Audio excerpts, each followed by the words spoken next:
ليش مفهوم النسبية زادني إيمان؟ وشنو علاقة العالم الألماني أينشتاين بالرسول الأعظم محمد صلى الله عليه وآله وصحبه وسلم؟ في البداية السلام عليكم ورحمة الله وبركاته. أنا عمر القياشي، أطمح لأكون واحد من اليوتيوبرز الكبار على مستوى الوطن العربي، وطبعا هالشي ما يتحقق إلا فضل الله ثم فضل الداعمين، وأتمنى تكون واحد من الداعمين. وخلينا نبدأ. أولا بالبداية أريدكم أنه تفتحون ذهنكم وتركزون وياي، لأن هذا سالفة معقد، وأنا عندي هدف من هاي المقطع، وإن شاء الله راح تفهمون الهدف والرسالة في نهاية المقطع، وأتمنى تكملون هاي المقطع للأخير. بالبداية لازم أوضح مفهوم النسبية. شوف يا حبيبي، مفهوم النسبية طرحها العالم الألماني بالتسعينات، وقال إن كل شيء بالحياة نسبي. مثال على ذلك، واحد طويل القامة، لنفترض أن طوله 190 طول، هو أطول من كل أشخاص اللي طولهم 190 وأقل، فهو طويل القامة نسبة للأقل منه، والبقية راح يصيرون قدامه قصر القامة نسبة لأنه هذا اللي واقف قدامهم طويل قامة. فهنا صارت نسبية. زين، هل هذا الشخص ممكن يكون قصير القامة؟ اي نعم. هذا الشخص اللي طوله 190 سنتيمتر إذا وقف يم لاعب كرة سلة طوله 220 راح يكون قصير القامة. نسبة ليش؟ نسبة للي أطول منه اللي هو لاعب كرة سلة. أتمنى وضحت يعني. هو أعتقد هواي وأغلب الناس فاهمين مفهوم النسبية، ولكن راح أوضحها أكثر باللغة العامية. شوف حبيبي، إذا بعدك ما فاهم المفهوم النسبية راح أسهلها أكثر. إذا أنت شخص غني عندك فلوس ماني، فأنت غني نسبة للي ما عنده فلوس.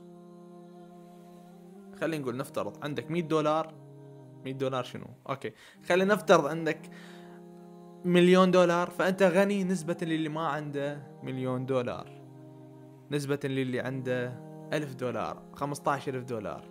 15 اللي عنده $15,000 هو فقير نسبة لك، ولكن هو غني نسبة للي عنده فقط $1,000 أو $500. فأنت قاعد تلاحظ، صح؟ أنت قاعد تفهم، أكيد قاعد تفهم. فإذا ما تفهم هناك فد مشكلة كبيرة بيك، يعني مو زين. شنو علاقة مفهوم النسبية وعلاقة أينشتاين بالدين الإسلامي ورسول الأعظم محمد صلى الله عليه وآله وسلم؟ راح أوضحها لكم واحد. شوف حبيبي، إحنا ديننا الدين الإسلامي أكثر شيء يميزه بين كل الأديان، وهاي الشيء معجزة في ديننا، إنه ديننا دين حفظ.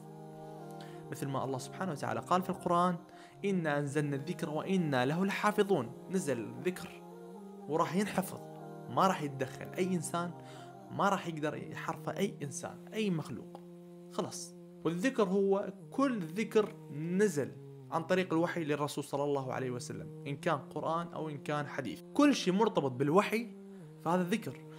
الوحي لما ينزل بأمر إلهي إلى رسول صلى الله عليه وسلم بآيات قرآنية هذا ذكر. الوحي لما ينزل إلى رسول الله صلى الله عليه وآله وسلم بأمر إلهي إنه اجى حديث، وبهذا الحديث انذكر لا يقوم الساعة والتنبؤات اللي بهاي الحديث وقاعد يصير، إذا هذا مو ذكر، إذا هذا مو وحي، شنو هذا؟ فأنت لازم تؤمن بأن الأحاديث أيضا وحي. صحيح مو كل الأحاديث، ولكن الغالب أن الأحاديث وحي. زين، هسه شنو علاقة الحفظ وهاي الأمور، الأحاديث والقرآن والذكر، بمفهوم النسبية وإينشتاين؟ شوف يا حبيبي، هسه أنا قاعد أحاول أثبت لكم بطرق سهلة إنه الأحاديث هو أيضا صحيحة مثل القرآن.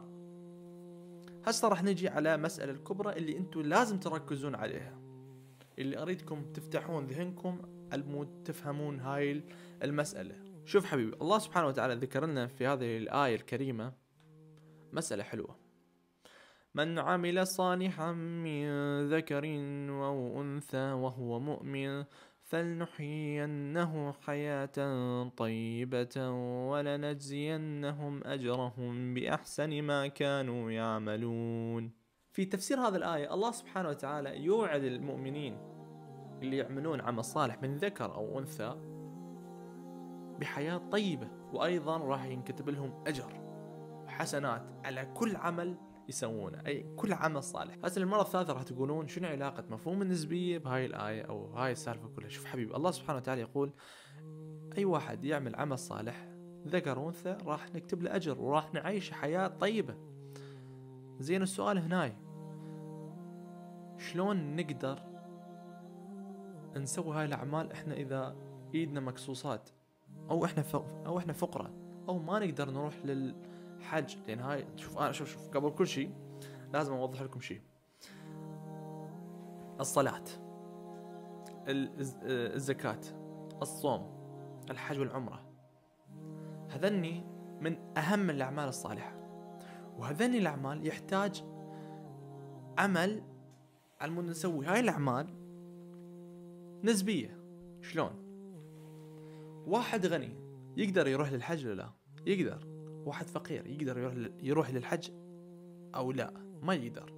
واحد بمرض، هاي المرض يمنعه من إنه يصوم، واحد ما بمرض فيقدر يصوم.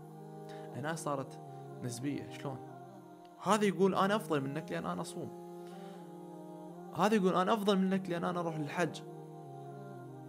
زين، وين العدالة الإلهية؟ وين العدالة الإلهية؟ هل هذا العدالة الإلهية؟ هل هذا ديننا دين الإسلام هاي الشكل بدون عدالة؟ فهنا يجي دور الأكبر للموضوع، الأحاديث النبوية، اللي دائما أقول لا تأخذون فقط القرآن من دون الأحاديث. يا حبيبي هذا ما يصير.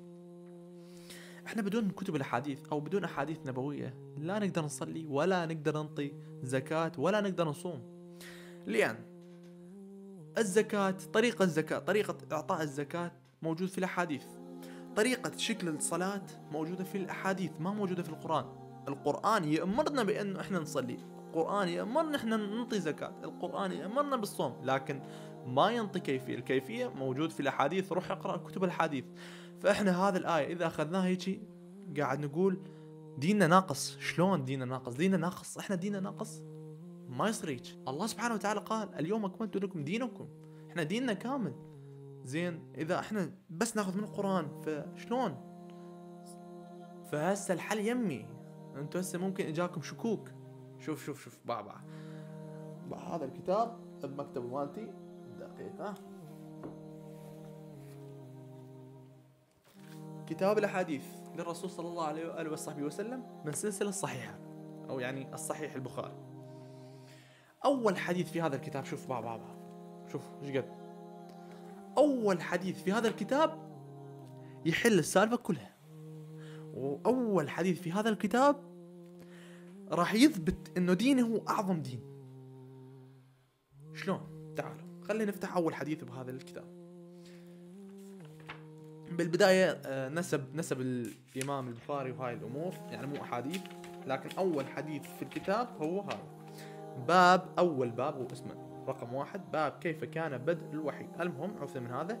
حدثنا حميدي عن عبد الله بن الزبير إلى آخر الآية. سمعت رسول الله صلى الله عليه وآله وسلم يقول إنما الأعمال بالنيات وإنما لكل امرئ ما نوى. ما أدري فهمت أو لا شنو فهمت من هاي الآية أو لا، لكن هذا الآية أثبت إن ديني هو أعظم دين. شلون؟ إذا كانت السالفة بالمفهوم النسبي في هذه المسألة اللي هو مسألة الجنة والنار وكتابة الحسنات، فإحنا ديننا ظالم، وهذا الشيء مستحيل يكون. إحنا ديننا كامل الحمد لله، وديننا عادل. فالله سبحانه وتعالى نزل الوحي للرسول صلى الله عليه وسلم أن ينطق بهذه الكلمات: إنما لكل امرئ ما نوى، أو عفوا إنما الأعمال بالنيات ولكل امرئ ما نوى. يعني أنا ما عندي فلوس، أنت عندك فلوس، أنت رحت للحج والعمرة، أنا ما قدرت أروح للحج والعمرة، لكن أنت مو أفضل مني. أنا نويت أروح للحج لو عندي فلوس، أنتوا اثنيناتكم هناي صرتوا سوا، راح ينكتب لكم نفس الحسنات ونفس المكان، راح تعيشون نفس الحياة الطيبة اللي الله سبحانه وتعالى وعدنا بالقرآن. ففي أكبر مسألة وفي أعظم مسألة ألغت موضوع النسبية على مود العدالة. شوف العدالة الإلهية، أنا إلى الآن ما سامع هاي الشيء، أو إنه الأعمال بالنيات في أي دين ما سامح على شيء إلا في ديننا الإسلامي. الحمد لله، الحمد لله الذي جعلني مسلما. فالله سبحانه وتعالى قال إن ديننا كامل، صدق الله وصدق رسوله إن ديننا كامل. فدائما اعتزوا بأنكم مسلمين، اعتزوا دائما.